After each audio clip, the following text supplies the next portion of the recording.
को ऐसे लगता है कि एक्यूपंक्चर तो चाइना से आया है। हाँ, ऐसा ज़्यादातर तो वहीं से नहीं, famous। गलत है ना। अच्छा, हमारे चरक संहिता में हमारी जो आयुर्वेद है उसमें मर्मा पॉइंट के नाम से सारा है। तो मैग्नेटिक में आपने फिर और क्या क्या रिसर्च और स्टडी करने का सुजोग में भी हम मैग्नेट यूज़ करते हैं। मतलब आपने इसके कॉम्बिनेशन को ट्राई करना शुरू यस। किया। मैग्नेट तो आपका पहला पैटर्न हो ही गया, क्योंकि वहाँ से तो आपको एक किस्म से डायरेक्शन मिली, एक आपका इनिशिएटिव हुआ, यस। और वहाँ से फिर आपने इसके कॉम्बिनेशंस को फिर अलग अलग। इसमें एक किस ज़रूर बताना चाहूँगी। मेरे पास पपीज़ रहते थे 4-5। ठीक है। तो एक पपी बाहर निकल गया और बड़े डॉग ने, वो मुश्किल से 2 महीने का रहा होगा, उसको पूरा कट कर दिया। वो घर आया, उसके बाद में वो नीचे ऐसे छुप के बैठ गया। जब देखा तो उसका पूरा ब्लड था। तो नॉर्थ के पानी को मैंने डाल के उसका ब्लीडिंग बंद किया। ये पानी का कॉन्सेप्ट मैग्नेट भी वाटर। समझना पड़ेगा। हाँ, आज 2 मैग्नेट होते हैं, नॉर्थ एंड साउथ। ठीक है। तो हम एक बॉटल नॉर्थ के ऊपर रखते हैं, एक साउथ के ऊपर रखते हैं। पानी का 12 जो नॉर्मल पानी है, नॉर्मल पानी है, तो मैग्नेट के ऊपर रखते हैं, मैग्नेट नॉर्थ के ऊपर साइड और एक साउथ, और 1 फीट की दूरी पर रखते हैं, ताकि दोनों एक दूसरे के ऊपर अटैक करें। ठीक है। इसके नीचे कुछ वुडन या क्या कुछ वुडन पर रखेंगे पहली बार। दूसरा, जो बॉटल रखेंगे वो कांच की रखेंगे। ठीक है। तीसरा, जब हम उसको पानी पिएंगे तो हम कांच के बर्तन में ही पिएंगे, स्टील में नहीं पिएंगे। 12 घंटे के बाद ये पानी चार्ज हो जाता है। जो नॉर्मल इंसान है उसको 200 ml खाली पेट, ब्रेकफास्ट के बाद, लंच के बाद एंड डिनर के बाद। कैसे पता लगता है चार्ज हो गया पानी? मतलब 12 घंटे के बाद। उसको तो फिर आप कैमरे से चेक कर सकते हैं, क्रिलियन कैमरे से चेक कर सकते हैं। उसकी प्रॉपर्टी आपको पता चल जाएगी, पानी चेंज हो गया। क्या डिफरेंस आता है, मतलब कैसे पता लगता है कि वो उसमें आपको दिखाई देगा। और सबसे बड़ी चीज़ ये है कि अगर मैं तो इस पे यहाँ भी ये कहती हूँ कि मान लीजिए मुझे नहीं दिख रहा है, बट पेशेंट ठीक हो रहा है। हाँ, मैं एक ना, स्टडी मुझे के बारे भूख में लग रही। हाँ, मतलब क्योंकि क्या है कि लॉजिक आजकल क्या है कि लोग, इनको बोला जाए कि पानी पी लीजिए, इससे आप ठीक हो जाओगे। क्या लॉजिक है, क्या डिफरेंस है? क्योंकि They want body to know में about it. हाँ, डाइजेस्टिव सिस्टम को ठीक करने के लिए जो हमारे केमिकल्स रिएक्शंस होते हैं, तो वो उसको टेक करता है। जो बैड बैक्टीरियाज उनको ख़त्म करता है, गुड बैक्टीरियाज को एक्टिवेट करेगा। मतलब मैं खुद ये जानना चाह रहा था कि वो प्रॉपर्टीज़ में क्या चेंज आ जाता है कि उसको नॉर्थ में या साउथ में रखने के बाद में उसके अंदर कुछ रिएक्शन होता है, क्या चेंजेस आते हैं, फिर वो एक एज ए मेडिसिन बन जाता है। एज ए मेडिसिन बन जाता है। तो वो मतलब फिर वो उसमें कैसे, उसको पीना कैसे, नॉर्थ को पीना है, साउथ को पीना है, मिला के पीना है? नॉर्थ, अगर किसी को इन्फेक्शन है, ठीक है, तो आपको नॉर्थ लेना है। मान लीजिए किसी को यूटीआई हुआ है, ठीक है, तो नॉर्थ का पानी हम उसको 1-1 घंटे में दे देते हैं, 100 ml करके। हाँ, वो खींचेगा ऑब्वियसली। वो आपने पूरा प्रिंसिपल एक ही लाइन में समझा दिया था कि अगर आपको कुछ खींचना है, निकालना है, then you have to use the north side. Right. उसी से हम वॉश करने के लिए भी कहते हैं। स्टोन है, किडनी स्टोन है, हाँ, उसमें भी हम नॉर्थ को देंगे, यूज करेंगे। राइट। डाइजेस्टिव सिस्टम के लिए हम दोनों को देंगे। अच्छा, 100 ml bacteria and bad bacteria को स्प्रेड करेगा। बिल्कुल। मुझे लग रहा है मेरे को भी साइंस आ गई है। आपकी एक ही और मैं चाहूँगी कि सबको बहुत सिंपल तरीके से मुझे लग रहा है कि आपने तो एक ही लाइन से मुझे आपने पूरा साइंस का फंडामेंटल सिखा दिया इसका। और आपने जाना होगा, अगर मिश्र के बारे में अगर आप जानेंगे तो ब्यूटी के लिए इसको यूज करती हैं वहाँ की महिलाएं। ब्यूटी? यस। मैग्नेट को बहुत यूज किया जाता है। वो कैसे? कान में ये जो लोब है, इस लोब पे मैग्नेटिक इयररिंग्स पहने जाते हैं। अच्छा। और अभी इंडिया में पिछले 10-12 साल में तो बहुत ज़्यादा आया, और हम लोग के पास में भी है। मतलब वेट कम करने के लिए भी उसको यूज किया जाता है। फैशन सिंबल और नहीं, हमारे कान में बहुत सारे पॉइंट्स है ना। अच्छा। उन पॉइंट्स के ऊपर अगर हम उस मैग्नेट को अप्लाई करेंगे तो रिजल्ट देगा ना। अच्छा। यस। राइट। तो इसको फिर और भी बॉडी के पार्ट्स पे कहीं भी यूज कर सकते हैं। जैसे अभी आपने हाथ पे जैसे मैंने यूज किया है, ये मेरे एक्यूपंक्चर के अकॉर्डिंग मैंने उस पॉइंट को यूज किया है। राइट। मतलब एक it's a kind of magic. नहीं, मैजिक नहीं, मतलब एक अलग ही ट्रुथ है, ये ट्रुथ है। प्रैक्टिकल आप उसके एविडेंस हैं, मतलब चलते फिरते उसके गवाह हैं कि भाई देखो मैग्नेट से मैं। आप देखिए ना कि जितनी भी ज्वेलरी पहनी जाती है, उस ज्वेलरी को पहनने का कोई तो कारण है। सिल्वर को पाँव में ही क्यों पहनते हैं? आप बताओ अब भाई, मैं आपसे मुझे नहीं क्वेश्चन पता। पूछ रही हूँ सॉरी। क्योंकि हमारे जो ऑर्गन का पाथ पैरों से आता है, ठंडे हैं वो सारे, ठीक है। तो उनको गर्म नहीं रहना चाहिए। अच्छा। जैसे कि किडनी, लिवर, स्प्लीन, अगर ये इनके अंदर हीट बढ़ जाएगी तो हमारी बॉडी का संतुलन खराब हो जाएगा। अच्छा, तो ये तो फिर मेल्स को ही पहनना चाहिए। सबको पहनते हैं, आप देखिए पहले के लोगों को देखिए, राजा महाराजा नहीं पहनते थे। तो आज हम फिर मेल्स को बोले वापस कि आज आप अपनी वो पायल पहनना शुरू करो। पायल पहने, कड़े पहने, किसानों को देखिए कमर बांधते हैं, सर पे बांधते हैं। हमारी बॉडी में जो पूरे मर्म बिंदु, अब इस पे एक चीज और, लोगों को ऐसे लगता है कि एक्यूपंक्चर तो चाइना से आया है। हाँ, ऐसा ज़्यादातर तो वहीं से बोल नहीं, famous। गलत है ना। अच्छा। हमारे चरक संहिता में, हमारी जो आयुर्वेद है उसमें मर्मा पॉइंट के नाम से सारा है। बौद्ध बाहर चले गए, जहाँ जहाँ बौद्ध गए वहाँ पर वहाँ हमारी जो मैग्नेटिक थेरेपी, ये भी तो हम, हाँ ये आप अपने इसमें है ना, पढ़िए आयुर्वेद में है, पूरा अच्छा। रिसर्च है इसके ऊपर। अभी मैं अच्छा। एमए योगा जो कर रही हूँ उसमें भी एक एग्जाम में मैग्नेट थेरेपी के ऊपर पूरा। तो मतलब आप मैग्नेट से शुरू हुए, फिर आप आयुर्वेदा पे भी आए, तो आयुर्वेदा के चरक संहिता और फिर क्या क्या पढ़ा मैम आपने, क्या क्या कर लिया रिसर्च के अंदर, कहाँ कहाँ तक पहुँचे आप? अभी तो पढ़ ही रही हूँ, और मैं ये कहती हूँ कि अभी मैं समुद्र के किनारे बैठी हूँ, पूरा समुद्र है पीने के लिए। सही बात है। बहुत कुछ है, कितनी लाइफ, कितनी जर्नी आप करते रहें, ज्ञान कभी खत्म नहीं हो सकता। ऐसे लगता है बहुत थोड़ा सा ही सीखा है अभी हमने। एज ए वुमेन आप एक बड़ी इंस्पायरिंग रही है, थोड़ा सा उसके बारे में ज़रूर बताओ। वापस हम इस टॉपिक पे ज़रूर आएंगे, क्योंकि मुझे लगता है कि थोड़ा सा आपके एक दूसरे पर्सपेक्टिव को भी जानना चाहिए। एज ए वुमेन आपने जो चैलेंजेस को देखा, और अभी जैसे रडार की आपने बात बताई, और जो जो आपने अचीवमेंट्स दी, थोड़ा सा उनको एक बार हाईलाइट करके। मेरा शुरू से एक चीज़ बचपन में, मैं ये हर जगह बोलती हूँ कि जब मैं छोटी थी तो मैं मदर टेरेसा को देखती थी, तो मुझे ऐसे लगता था कि क्या कभी ऐसा कुछ हो सकता है कि मुझे लोग एक अच्छी इमेज से देखें और मैं सोसाइटी के लिए कुछ अच्छा करके चले जाऊँ। मैं रहूँ ना रहूँ, लेकिन लोग मुझे याद करें। तो ये इसके पीछे भी एक छोटी सी स्टोरी रही कि मेरा एक कंपटीशन था, मैं quality circle forum of India में एज ए प्रेजेंटर रही थी।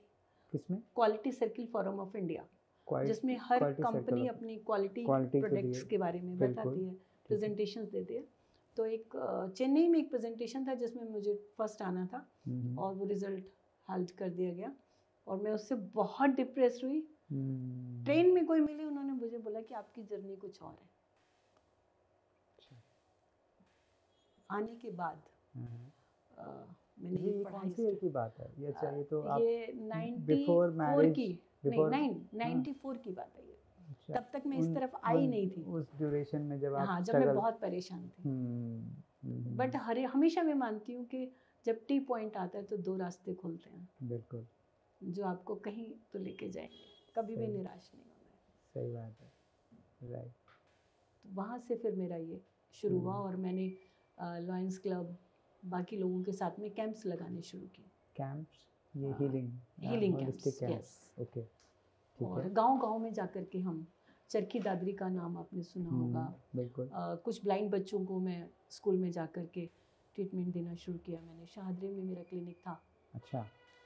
वहीं पर कड़कड़डूमा में मूक बधिर स्कूल है, वहाँ मैंने जाकर के ट्रीटमेंट दिया। मेरे क्लिनिक पर भी मेरा कोई चार्जेस बहुत ज़्यादा नहीं थे उस समय पर, कोई भी आता था तो वो ट्रीटमेंट लेके जा सकता था। तो उसमें मुझे ऐसे लगता था कि ये ना मेरे लिए ब्लेसिंग्स हैं।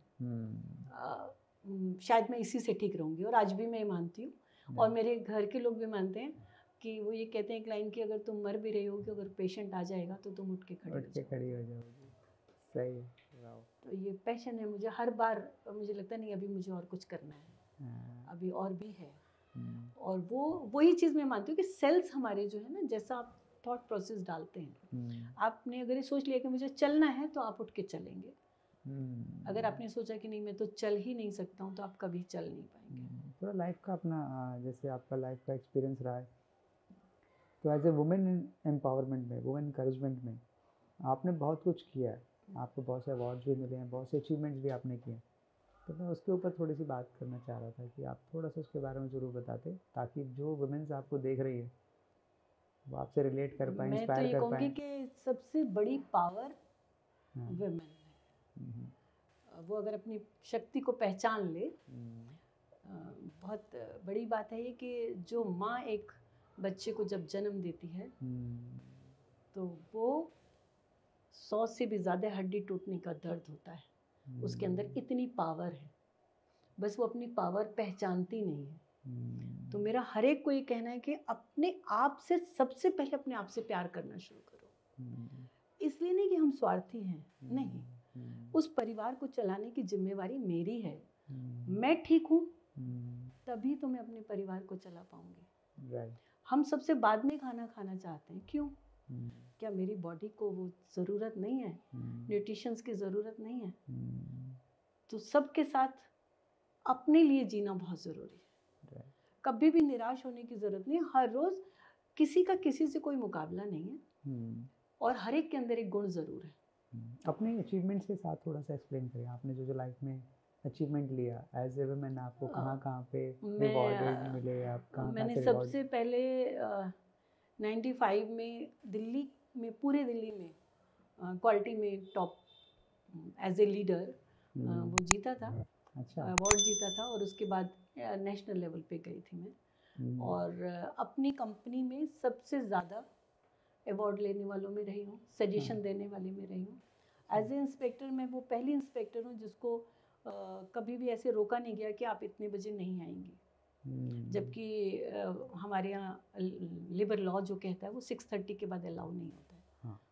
Quality inspector, but as a quality inspector मुझे स्पेशल परमिशन मिलती थी, और मैं इसके लिए अपने बॉसेस को बहुत थैंक यू बोलूँगी कि उन्होंने हमेशा डीजीएम लेवल पे जो मीटिंग्स होती थी उसमें मुझे पार्टिसिपेट करने के लिए भेजा जाता था। कस्टमर से जो डीलिंग करनी है उसके लिए मैं बैठती थी उस मीटिंग में। पूरे रडार का इंस्पेक्शन करने के लिए उस पर साइन करना होता था कि इंस्पेक्टर के साइन बहुत ज़रूरी है। तो वो धीरे धीरे आपका शौक के साथ साथ ना फिर कॉन्फिडेंस आता जाता है। जितना आप स्टडी करते हैं, जितना आप किसी काम को करते हैं, तो आपके अंदर परिपक्वता आती जाती है। राइट। तो मैं कोई प्रोफेशनल इंजीनियर नहीं थी। जब मैंने ज्वाइन किया था तो मैं ग्रेजुएशन कर रही थी, सेकेंड ईयर था मेरा। थोड़ा बताएं क्या ज्वाइन किया? भारत इलेक्ट्रॉनिक्स लिमिटेड में एज ए रेडियो वायरर मैंने ज्वाइन किया था। अच्छा, राइट। ये 1978 में, मार्च 78 में, मतलब मेरी उम्र 20 साल थी जब मैं पैदा भी नहीं हुआ था।